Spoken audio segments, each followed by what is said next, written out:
Assalamualaikum warahmatullahi wabarakatuh. Kembali lagi di channel Berita Mistis. Untuk kisah kali ini masih melanjutkan dari kisah yang sebelumnya, sebuah kisah yang diambil dari KBM dari tulisannya Ratna Dewi Lestari. Sebuah kisah yang berjudul Istri Baru Ayah. Sebelum kita lanjut ke ceritanya, tekan dulu tombol like video ini dan jangan lupa tekan juga tombol subscribe channel ini. Nyalakan juga lonceng notifikasinya agar tidak ketinggalan cerita-cerita lainnya dari channel ini.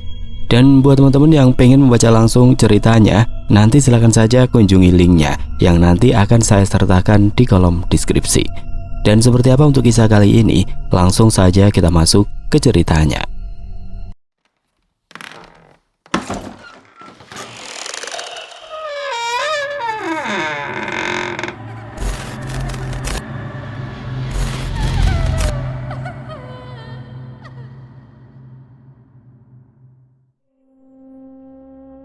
Malam itu terasa tenang, terlalu tenang. Rahmat baru saja berangkat keluar kota untuk urusan bisnis, meninggalkan aku, Tita, dan anak-anak di rumah kayu yang terasa semakin sunyi saat malam tiba.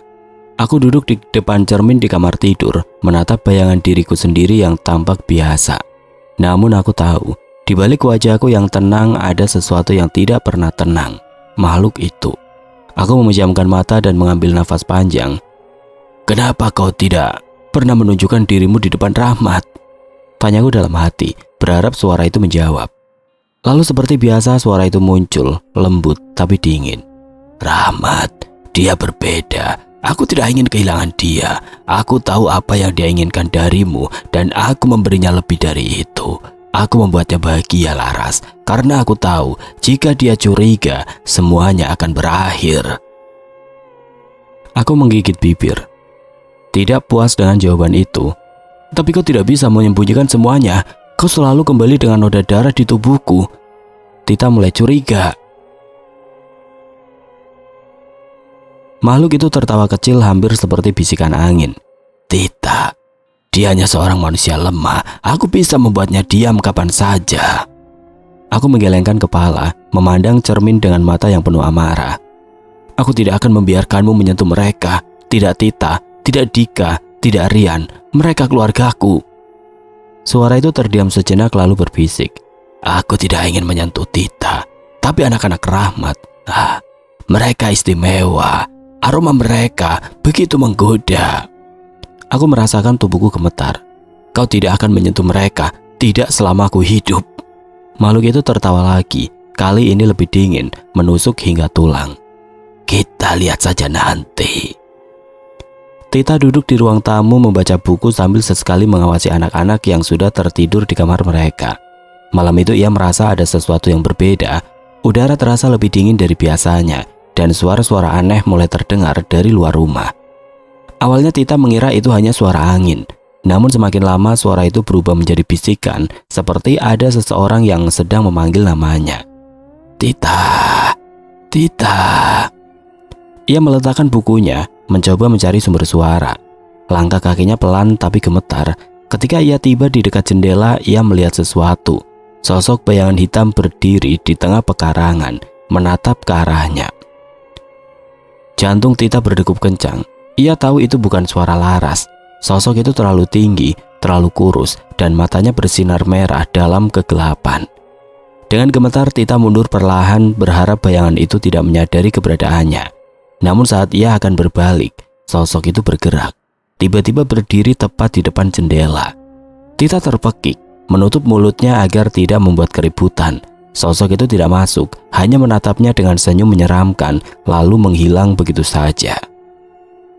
Dengan nafas terengah-engah, Tika kembali ke kamarnya. Ia berusaha menenangkan diri, meyakinkan dirinya bahwa itu hanya halusinasinya. Namun saat ia membuka pintu kamar, ia melihat sesuatu yang membuat darahnya membeku. Laras berdiri di tengah ruangan, membelakanginya. Tapi tubuh Laras tampak aneh, punggungnya terlihat melengkung tidak wajar. Tangannya menggantung lemas dengan kuku yang lebih panjang dari biasanya.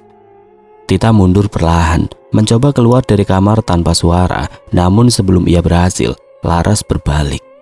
Wajah Laras terlihat, bukan manusia, matanya merah menyala, mulutnya tersenyum dengan gigi yang tajam, dan kulitnya terlihat seperti retak-retak dengan urat hitam menyembul di baliknya. Tita hampir pingsan. Namun seolah tidak melihat Tita, Laras berjalan melewatinya begitu saja, keluar dari kamar dan menuju dapur. Tita memutuskan untuk mengikutinya, meskipun ketakutannya hampir membuatnya lumpuh. Ia harus tahu apa yang sebenarnya terjadi. Ia berjalan pelan mengintip dari sudut pintu dapur. Di sana Laras terlihat sedang mengorek-ngorek tanah di sudut dapur dengan tangan kosong. Dari tanah itu Laras menarik sesuatu, seekor tikus besar yang masih hidup. Dengan wajah yang mengerikan, Laras melahap tikus itu mentah-mentah. Darah mengalir dari mulutnya. Tita tidak bisa menahan rasa mualnya, namun ia tetap diam, takut membuat Laras sadar akan keberadaannya. Setelah selesai dengan tikus itu, Laras mengangkat kepala dan menatap ke arah jendela. Seolah ada sesuatu di luar yang memanggilnya. Tanpa berkata apa-apa, Laras melangkah keluar dari dapur, menghilang ke dalam kegelapan malam. Ketika subuh tiba, Tita akhirnya memberanikan diri keluar dari persembunyiannya. Ia tidak tahu apa yang harus dilakukan. Laras sudah kembali ke kamar, dan saat Tita mengintip, Laras terlihat seperti biasa, tertidur dengan damai. Wajahnya cantik tanpa noda atau jejak kegelapan yang tadi malam ia lihat. Tita menggigit bibir. Menahan tangis, ia tahu apa yang ia lihat semalam bukan mimpi. Tapi bagaimana mungkin Laras bisa terlihat begitu normal sekarang? Dengan penuh kebingungan dan ketakutan, Tita memutuskan untuk tidak mengatakan apa-apa. Ia hanya bisa berdoa, berharap keanehan ini tidak semakin memburuk. Sementara itu, aku terbangun dengan perasaan aneh. Aku tahu makhluk itu telah mengambil alih diriku semalam, tapi aku tidak ingin apa yang telah terjadi ketika aku memandang Tita yang sedang duduk di ruang tamu dengan wajah pucat. Aku merasa ada sesuatu yang salah. "Tita, kamu baik-baik saja?" Tanyaku mencoba terdengar wajar. Tita mengangguk pelan, tapi tidak menatapku. "Ya, aku hanya sedikit lelah." Aku tahu ia berbohong, tapi aku tidak ingin memaksa. Aku terlalu takut untuk tahu apa yang sebenarnya terjadi semalam. Saat aku kembali ke kamar, suara itu muncul lagi dalam pikiranku. "Dia tahu sesuatu, Laras. Tita mulai mencurigaimu. Kau harus melakukan sesuatu sebelum semuanya terlambat." Aku menutup mata, mencoba mengusir suara itu. Tapi aku tahu semakin lama aku membiarkan ini berlangsung, semakin besar resiko yang aku hadapi. Rahmat, anak-anak, Tita, semuanya dalam bahaya. Dan aku tidak tahu apakah aku cukup kuat untuk melindungi mereka dari diriku sendiri. Aku duduk di sisi tempat tidur Dika dan Rian malam itu, memandangi wajah mereka yang tertidur pulas, wajah yang begitu polos, begitu damai. Dika mendengkur pelan, dan Rian seperti biasanya menggigit sudut selimutnya. Aku tersenyum kecil melihat kebiasaan mereka, namun senyuman itu segera hilang, digantikan rasa sesak di dadaku. "Aku menyayangi kalian," bisikku. Suaraku nyaris tenggelam dalam keheningan malam. "Aku tahu aku tidak pantas menjadi ibu kalian, tapi aku sungguh-sungguh mencintai kalian. Kalian mengingatku pada..." Aku tidak sanggup melanjutkan. Bayangan wajah Ardi dan kedua anakku menghantui pikiranku. Kehilangan mereka adalah luka yang tidak pernah sembuh. Dan sekarang, setiap kali aku melihat Dika dan Rian, aku merasakan cinta yang sama. Tapi juga rasa takut yang membara. Aku takut kehilangan mereka. Aku menarik nafas panjang, mencoba menahan air mata yang mulai mengenang. Aku tidak boleh menangis. Aku harus kuat demi mereka. "Tapi aku berbahaya," lanjutku nyaris tanpa suara. "Kalian tidak tahu apa yang ada dalam diriku. Aku ingin melindungi kalian, tapi aku takut. Takut kalau suatu hari nanti aku justru menjadi alasan kalian terluka." Saat aku mengusap kepala Rian, aku merasakan gerakan kecil. Jantungku langsung berdebar kencang. Rian membuka matanya perlahan, menatapku dengan pandangan bingung. "Bunda?" tanyanya dengan suara serak. "Kenapa Bunda menangis?" Aku terpaku. Aku tidak tahu apa yang harus aku lakukan atau katakan. Tapi mata Rian yang polos itu menuntut jawaban, dan aku merasa bahwa saat ini adalah waktu yang tepat untuk mengungkapkan semuanya. "Rian sayang, Bunda ingin bicara sesuatu sama kamu, tapi kamu harus janji tidak bilang sama siapa-siapa ya, termasuk ayah." Rian mengangguk perlahan, matanya masih penuh dengan rasa penasaran. "Bunda bukan seperti yang kamu pikirkan. Bunda bukan manusia biasa. Ada sesuatu dalam diri Bunda, sesuatu yang jahat, dan Bunda berjuang setiap hari untuk memastikan itu tidak menyakitimu atau Dika." Rian mengerutkan kening. Apa maksud Bunda? Aku terdiam sejenak mencoba merangkai kata-kata yang bisa dimengerti oleh anak berusia 8 tahun. Di dalam diri Bunda ada makhluk, iblis. Makhluk itu muncul saat Bunda lemah, saat malam tiba. Kadang-kadang Bunda tidak bisa mengendalikannya, tapi Bunda berjanji Bunda akan melakukan segalanya untuk melindungi Dika dan Rian. Rian terdiam, matanya melebar. Aku tahu ini berat baginya, tapi aku harus jujur. Kamu tahu kenapa Bunda sayang sama kamu dan Dika? Lanjutku, air mata akhirnya jatuh di pipiku. Karena kalian mengingatkan Bunda pada anak-anak Bunda yang sudah pergi. Mereka dulu seperti kalian, ceria, pintar, penuh cinta. Bunda kehilangan mereka dan sekarang Bunda tidak ingin kehilangan kalian juga. Rian menatapku lalu perlahan duduk. Bunda, apa itu berarti Bunda berbahaya? Aku menggigit bibir, lalu mengangguk. Kadang-kadang iya, tapi kamu dan Dika tidak perlu takut. Kalau Bunda berubah, kalian harus tetap di dalam kamar, jangan keluar sampai pagi. Dan Rian, jangan pernah bilang siapa-siapa. Ayahmu tidak boleh tahu. Kalau dia tahu, semuanya akan berantakan. Rian menunduk, tampak memikirkan sesuatu. Lalu ia berkata pelan, tapi Bunda sayang sama kami kan? Aku tersenyum pahit lalu menariknya ke pelukanku. Lebih dari apapun sayang, Bunda akan melawan makhluk itu sampai akhir demi kamu dan Dika. Kamu percaya sama Bunda kan? Rian mengangguk di pelukanku. Dan aku merasakan dadaku sedikit lebih lega. Aku telah mengungkapkan kebenaran. Dan meskipun itu mungkin terlalu berat untuk anak seusianya, aku tahu Rian cukup kuat untuk mengerti. Esoknya, pagi itu aku bangun dengan perasaan campur aduk. Aku takut Rian akan berkata sesuatu pada Tita atau Rahmat. Namun saat aku melihatnya bermain bersama Dika, aku merasa sedikit tenang. Ketika Tita kembali dari pasar, aku memperhatikan cara dia memandangku. Tatapannya penuh kecurigaan, tapi ia tidak mengatakan apa-apa.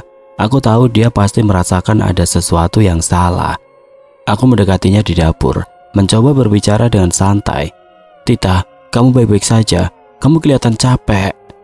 Tita menatapku dengan tatapan yang sulit diartikan, lalu mengangguk. Aku baik, Mbak Laras, cuma kurang tidur saja. Aku ingin bertanya lebih jauh, tapi aku tahu itu tidak akan ada gunanya.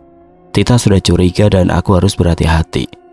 Malam yang mencekam, malam itu aku kembali terjaga dengan perasaan yang aneh. Makhluk itu mulai merayap dalam pikiranku, memintaku menyerah. Lepaskan aku malam ini. Aku lapar, Laras. Aku butuh sesuatu. Aku menggigit bibir mencoba melawan. Tidak, kau tidak akan menyentuh mereka. Makhluk itu tertawa kecil. Aku tidak ingin mereka untuk sekarang, tapi aku butuh darah, Laras. Kau tahu aku tidak bisa ditahan selamanya. Aku menutup mata, mencoba memusatkan pikiranku pada hal-hal yang membuatku tenang. Wajah Rahmat, Dika, Rian, keluargaku yang hilang, namun itu tidak cukup. Makhluk itu semakin kuat dan aku tahu aku tidak bisa bertahan lebih lama. Aku berlari keluar rumah, berharap bisa menjauh sebelum makhluk itu mengambil alih. Namun di tengah pekarangan aku mendengar langkah kecil di belakangku. Bunda, suara Rian memanggilku pelan.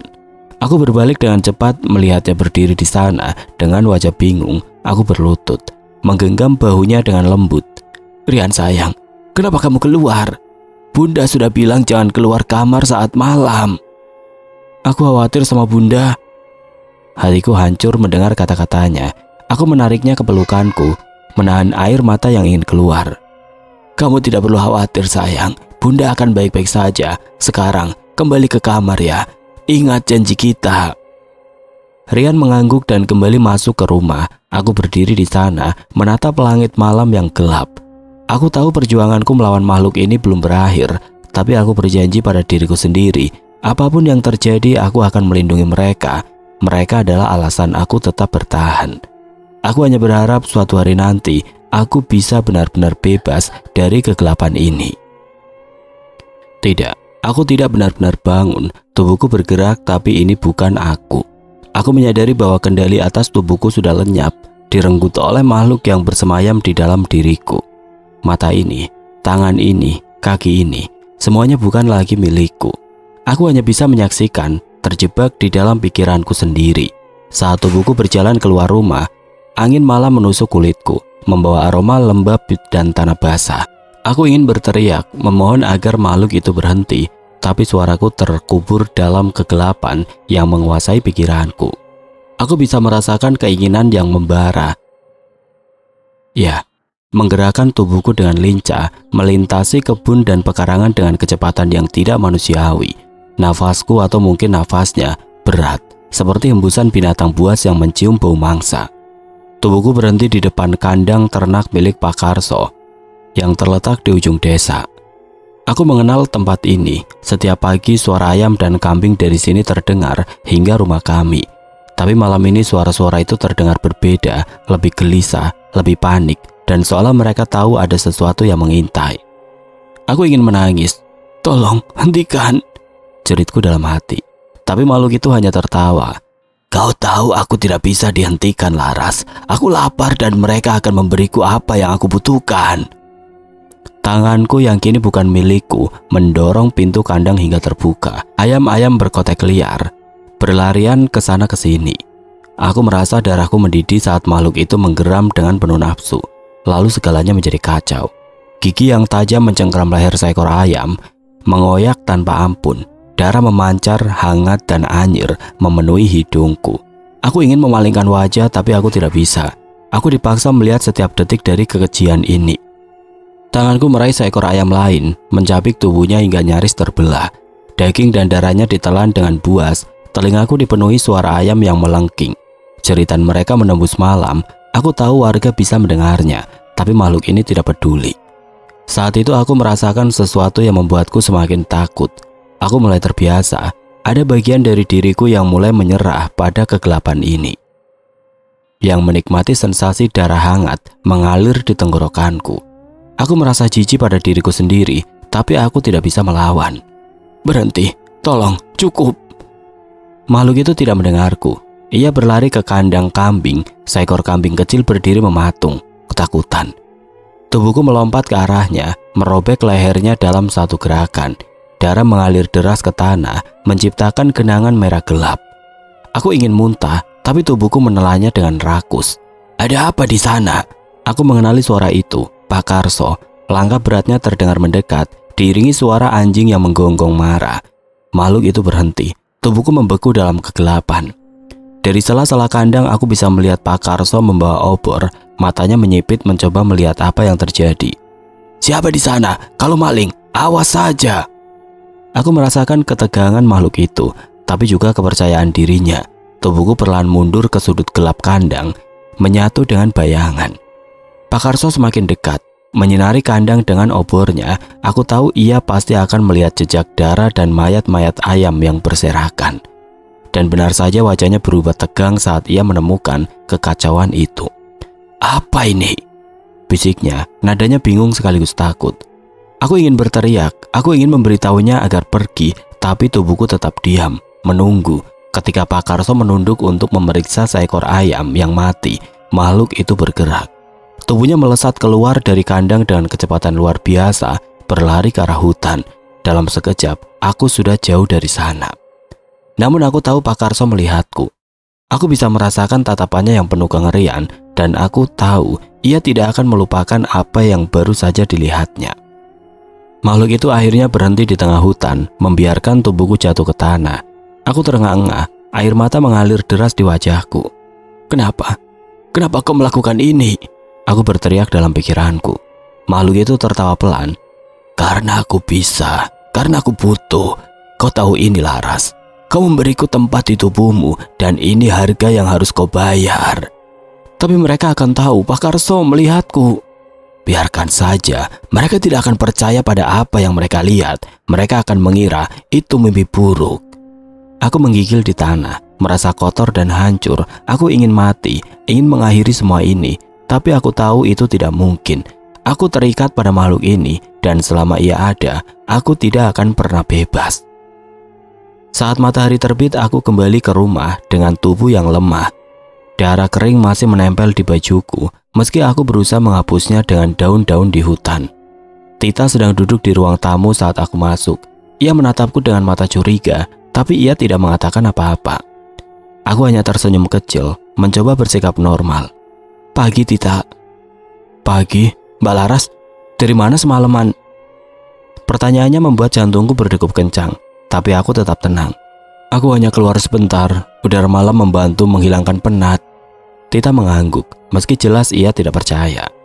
Aku melangkah ke kamar berharap bisa tidur dan melupakan semua yang terjadi, tapi bayangan darah dan jeritan ayam terus menghantui pikiranku.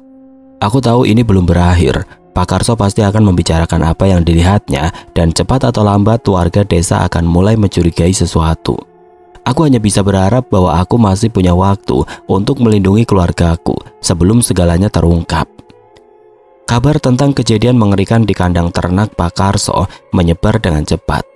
Pagi itu hampir seluruh warga desa berkumpul di halaman rumah Pak Karso. Mereka saling berbisik, mencoba mencerna cerita Pak Karso yang terdengar seperti mimpi buruk. Aku melihatnya sendiri, makhluk itu besar, cepat, dan seperti kuntilanak, tapi lebih menyeramkan. Wajahnya putih pucat dan tubuhnya berlumuran darah, kata Pak Karso dengan suara gemetar. Ia menunjuk ke arah kandang yang penuh dengan bekas darah dan bangkai ayam serta kambing.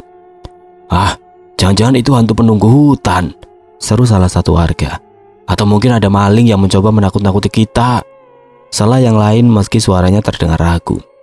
Namun saat warga melihat jejak besar yang tidak menyerupai kaki manusia maupun hewan biasa di sekitar kandang, bisikan ketakutan mulai menggema. Berita itu akhirnya sampai ke telinga Rahmat, Laras, dan Tita. Rahmat baru saja pulang dari perjalanan bisnisnya menjual kain ke desa sebelah. Ia memasuki rumah dengan wajah lelah, tetapi langsung disambut oleh Tita yang tergesa-gesa berbicara tentang kejadian di rumah Pak Karso. Mas Rahmat, kau dengar kabar tentang ternak Pak Karso? Ini aneh sekali, katanya ada makhluk menyeramkan yang menyerang mereka, kata Tita dengan nada serius. Rahmat mengurutkan kening, menaruh tas kainnya di sudut ruangan. Mungkin itu binatang liar, seperti macan hutan. Kau tahu, kita tinggal di dekat perbatasan hutan. Pak Karso bilang itu bukan binatang liar, sahut Tita cepat. Ia melirik Laras yang duduk di kursi dapur, tampak sibuk membersihkan sayuran. Namun tatapan Laras tidak bisa menyembunyikan kegelisahannya.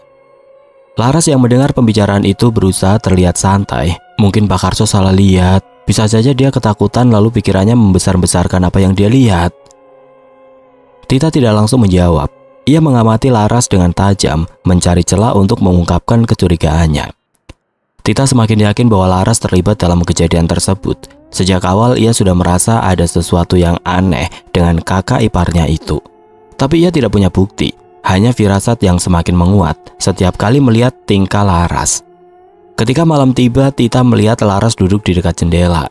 Menatap gelapnya malam dengan pandangan kosong, Tita mencoba mendekat tanpa suara, berharap bisa menangkap sesuatu yang mencurigakan. Namun Laras tiba-tiba berbalik, membuat Tita tersentak. Ada apa, Tita? Kau terlihat seperti sedang memata-mataiku, kata Laras dengan senyum tipis. Tita gugup, tetapi ia tidak mau kalah. Aku hanya memastikan semuanya baik-baik saja. Kau tahu sendiri, desa ini sedang tidak aman. Laras tertawa kecil lalu beranjak ke dapur. Tenang saja, Tita. Aku di sini untuk melindungi keluarga kita. Tapi aku tahu kau menyembunyikan sesuatu, pikir Tita dalam hati. Berbeda dengan Tita, Rian justru semakin dekat dengan Laras. Ia sering terlihat bercanda dan tertawa bersama ibu tirinya itu. Bahkan ia mulai memanggil Laras dengan sebutan ibu. Rian, kamu mau apa hari ini? Ibu bisa masak apapun yang kamu suka, tanya Laras sambil mengusap rambut anak itu. Rian tersenyum lebar. Aku mau sayur sop, Bu, sama ayam goreng. Baiklah, nanti ibu buatkan untukmu. Melihat keakraban itu, Rahmat merasa lega. Baginya Laras adalah anugerah yang datang di saat yang tepat. Kehadirannya mengisi kekosongan dalam hidupnya dan memberikan kasih sayang kepada kedua anaknya. Namun bagi Tita, keakraban itu justru membuatnya semakin khawatir. Ia takut Laras menggunakan sisi lembutnya untuk menutupi sesuatu yang lebih gelap. Malam itu desa kembali dilanda ketakutan.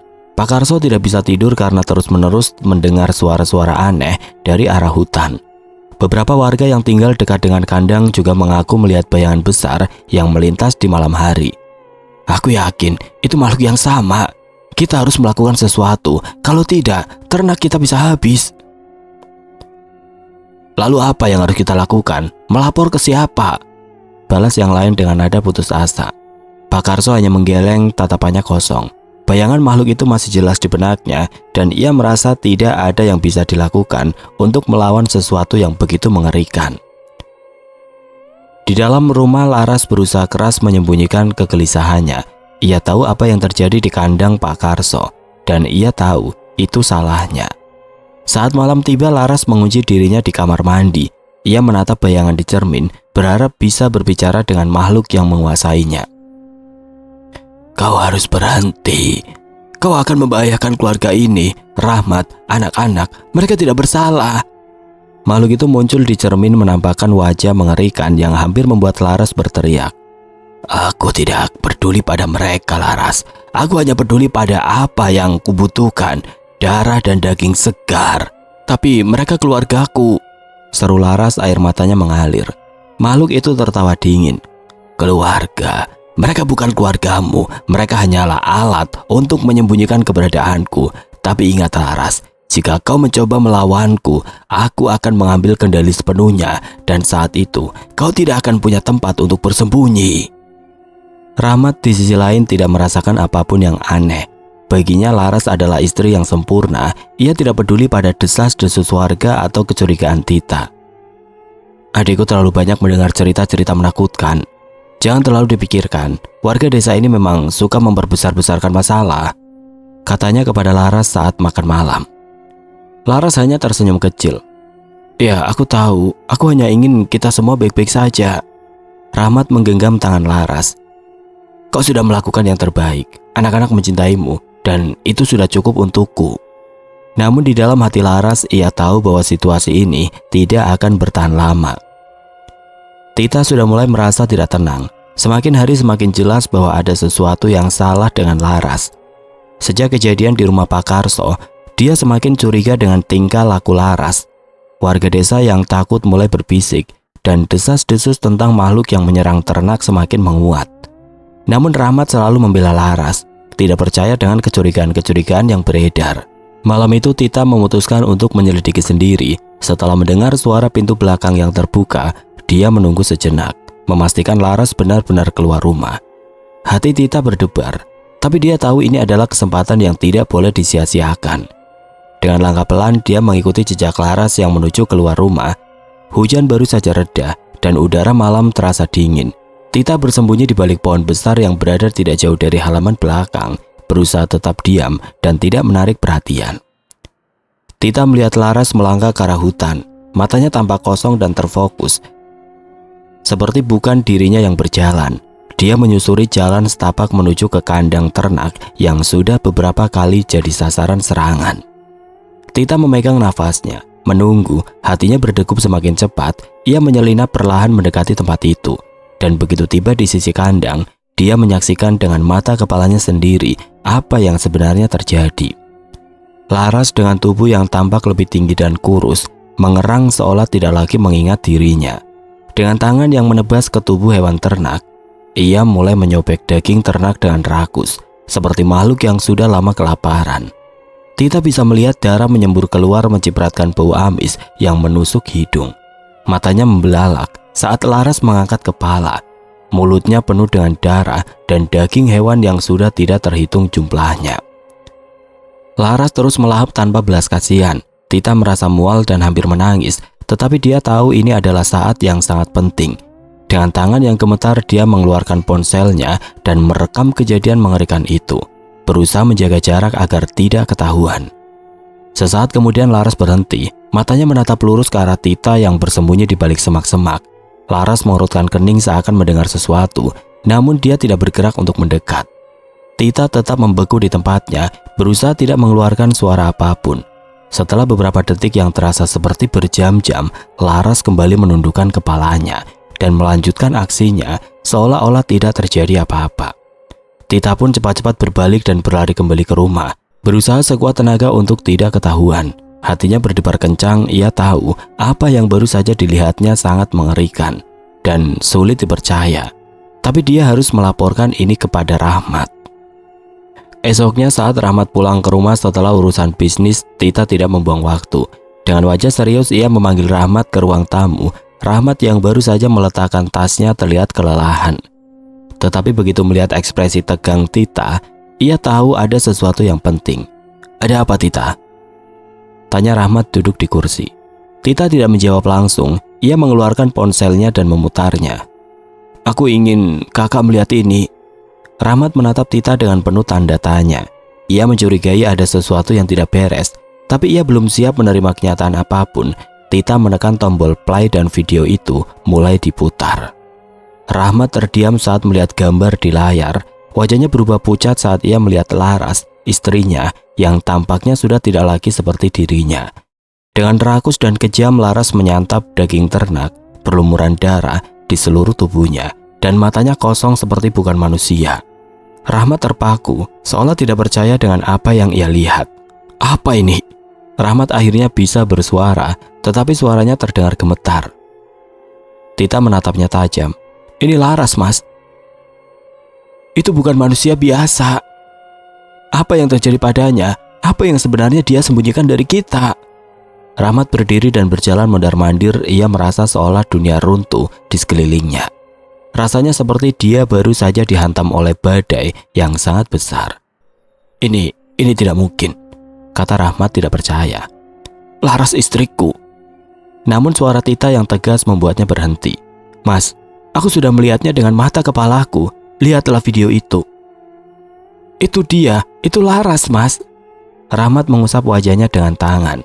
Mencoba menenangkan pikirannya, ia merasa bingung, terluka, dan marah. Bagaimana mungkin istri yang sangat ia cintai dan percayai ternyata menyembunyikan kebenaran yang mengerikan. Beberapa saat setelah video itu selesai diputar, pintu depan terbuka dan Laras masuk ke dalam rumah. Matanya langsung bertemu dengan Rahmat yang tampak cemas, serta Tita yang memandangnya dengan tatapan penuh kecurigaan. "Mas, Tita, ada apa?" tanya Laras dengan suara lembut, berusaha mengubah suasana. Namun Rahmat hanya bisa menatapnya, tidak tahu harus berkata apa. Tita yang sudah tidak tahan lagi berkata dengan tegas, "Laras, kami tahu semuanya. Apa yang terjadi padamu? Kenapa kau melakukannya? Kenapa kau tidak memberitahukan kami?" Laras terdiam, matanya sedikit berkilat. Dia tahu bahwa saat ini kebenaran tidak bisa disembunyikan lagi. Perlahan ia menghela nafas dan menundukkan kepala. "Mas, Tita, aku tidak bisa menjelaskan semuanya sekarang. Tapi percayalah, aku tidak ingin ini terjadi. Aku mencintai kalian semua dan aku sangat menyesal." Rahmat mendekat dan meski hatinya hancur, ia berusaha tetap tenang. "Apa yang kau sembunyikan dariku, Laras? Kenapa kau melakukan ini? Kita sudah seperti keluarga." Laras menunduk, matanya berkaca-kaca. "Aku tidak bisa mengendalikannya, Mas. Aku terjebak dalam perjanjian yang tidak bisa aku hentikan." Seketika Rahmat merasa seperti langit runtuh. Semua yang selama ini ia percayai ternyata hanya ilusi. Istrinya, wanita yang dianggap sempurna, ternyata memiliki sisi gelap yang begitu mengerikan. Laras menatap Rahmat dengan penuh penyesalan. "Aku tidak ingin melukai siapapun, tapi aku tidak bisa menghindarinya. Tolong, jangan biarkan anak-anak melihatku ketika aku berubah." Rahmat terdiam, hatinya bergejolak antara marah, kecewa, dan terluka. "Apa yang harus aku lakukan?" Laras menunduk, suaranya hampir tidak terdengar. Aku tidak tahu, Mas. Aku hanya bisa minta maaf." Tita hanya bisa menatap mereka berdua. Perasaan campur aduk di dalam hatinya. Malam itu, segala sesuatunya berubah selamanya. Dan tidak ada yang tahu bagaimana akhir cerita ini akan berakhir. Malam itu Laras membimbing Rahmat masuk ke dalam kamar mereka. Wajahnya terlihat murung, dengan mata yang dipenuhi rasa bersalah. Ia duduk di tepi tempat tidur sementara Rahmat bersandar pada pintu, menatapnya dengan ekspresi campuran antara bingung dan khawatir. "Mas," Laras memulai dengan suara pelan, "aku rasa aku harus pergi." Rahmat mendekat duduk di sebelahnya. "Laras, apa maksudmu? Pergi kemana? Aku tidak mengerti." Laras menggenggam tangan Rahmat, menatap matanya dengan penuh kesedihan. "Rahasiaku sudah terbongkar. Kau tahu siapa aku, atau setidaknya bagian dari siapa aku. Aku tidak ingin melukai keluargamu. Aku sudah mencoba bertahan, tapi aku tidak bisa mengontrol diriku, Mas. Makhluk itu semakin kuat." Rahmat menggeleng, menggenggam tangan Laras lebih erat. "Tidak, aku tidak akan membiarkanmu pergi. Kau istriku, Laras. Apapun yang terjadi, kita bisa menghadapi ini bersama. Aku tidak peduli dengan masa lalu atau apa yang ada di dalam dirimu. Aku hanya tahu aku mencintaimu. Air mata mengalir di pipi Laras. Mas, aku tidak tahu seberapa besar bahaya yang mengintaimu dan anak-anak. Aku tidak ingin, aku tidak bisa. Rahmat menyeka air matanya. Laras, aku melihat sisi baikmu. Aku tahu kau berjuang. Kita bisa mencari cara untuk melawan ini. Aku tidak akan membiarkanmu menyerah. Laras menunduk, menggigit bibirnya. Namun, jauh di dalam dirinya makhluk itu tertawa. Ia merasa senang karena Rahmat tidak akan meninggalkan Laras. Tetapi ia juga tahu kebenaran yang lebih gelap akan segera terungkap. Rahmat akhirnya memutuskan untuk tidur di kamar bersama Laras, berusaha menjaga ketenangan. Laras tampak gelisah, tetapi Rahmat mencoba meyakinkan bahwa semuanya akan baik-baik saja. Namun malam itu makhluk di dalam tubuh Laras mulai memberontak. Laras yang sudah tertidur mulai menggeliat tidak wajar, tubuhnya bergetar dan wajahnya perlahan berubah. Kuku-kuku panjang muncul dari jari-jarinya, matanya yang awalnya tertutup kini terbuka dengan pancaran merah menyala. Rahmat yang pura-pura tertidur membuka matanya perlahan. Ia menyaksikan perubahan itu dengan jelas. Istrinya yang ia cintai berubah menjadi sosok yang mengerikan. Rahmat merasa tubuhnya membeku. Ia ingin berteriak tetapi rasa takut dan keterkejutan menahannya. Makhluk itu akhirnya bangkit dari tempat tidur, melangkah keluar kamar tanpa menyadari Rahmat yang memperhatikannya. Rahmat mengikuti perlahan, berusaha tetap tenang meski tubuhnya gemetar. Saat makhluk itu berjalan di lorong gelap, langkahnya terhenti. Di ujung lorong, salah satu anak Rahmat, Dika, muncul dengan wajah mengantuk. Rupanya ia hendak pergi ke kamar mandi. Dika menghentikan langkahnya, matanya yang kecil memandang sosok ibunya yang terlihat begitu berbeda. Wajahnya berubah pucat, ketakutan mulai merayap di tubuhnya. "Bu?" tanyanya dengan suara pelan. Makhluk itu menoleh menatap Dika dengan tatapan lapar, mulutnya terbuka, menampilkan deretan gigi tajam. Sebuah suara serak keluar dari mulutnya. "Anak manis, kau di sini." Dika membeku, tidak mampu bergerak atau bersuara. Kakinya terasa berat seperti tertanam di lantai. Makhluk itu mulai mendekat perlahan. Tangannya terulur. Kuku-kuku tajamnya hampir menyentuh bahu Dika. Rahmat yang menyaksikan kejadian itu dari kejauhan segera berlari ke arah Dika. "Laras, hentikan!" teriaknya dengan suara tegas. Makhluk itu berhenti sejenak, menoleh ke arah Rahmat dengan ekspresi marah. Ia menggeram, tetapi tubuhnya tampak bergetar seolah ada pertarungan yang terjadi di dalam dirinya. "Jangan sakiti anakku." Namun makhluk itu tidak mendengarkan. Dengan kecepatan yang luar biasa ia melompat ke arah Rahmat, menjatuhkannya ke lantai. Rahmat berusaha melindungi Dika yang menangis ketakutan di sudut ruangan. Makhluk itu mencakar tangan Rahmat, membuat luka dalam yang mengeluarkan darah. Rahmat meringis kesakitan, tetapi ia tidak mundur. "Laras, aku tahu kau ada di dalam sana. Jangan biarkan makhluk ini menguasaimu." Teriakan Rahmat tampaknya menyentuh sesuatu dalam makhluk itu.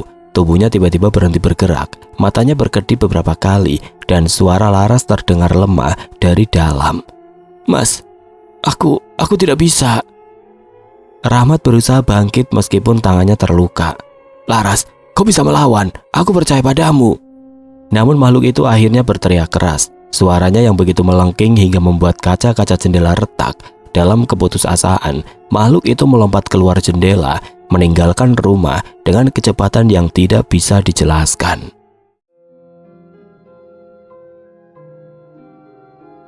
Oke teman-teman, sampai di sini dulu ceritanya. Nantikan kelanjutan kisah ini di video berikutnya. Agar tidak ketinggalan, klik tombol subscribe channel ini dan nyalakan lonceng notifikasinya. Wassalamualaikum warahmatullahi wabarakatuh.